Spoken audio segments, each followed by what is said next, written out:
তখন দ্বিতীয় বন্ধু মনে মনে ভাবছে, তাই তো প্রথম বন্ধু তো বেশ বুদ্ধি খাটিয়ে টাকা নিয়ে চলে গেছে, তাহলে আমিই বা কেন এখানে পড়ে থাকবো?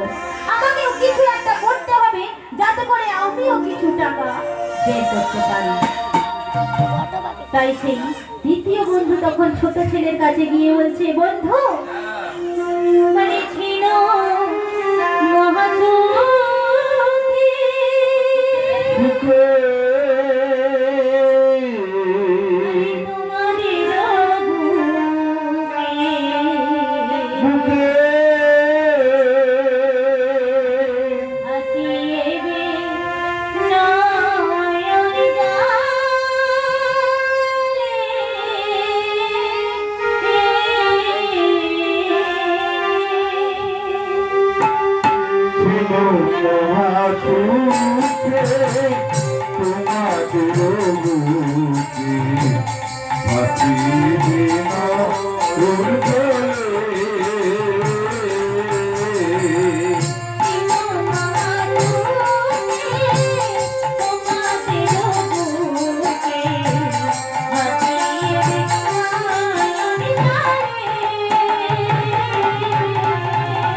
বন্ধু,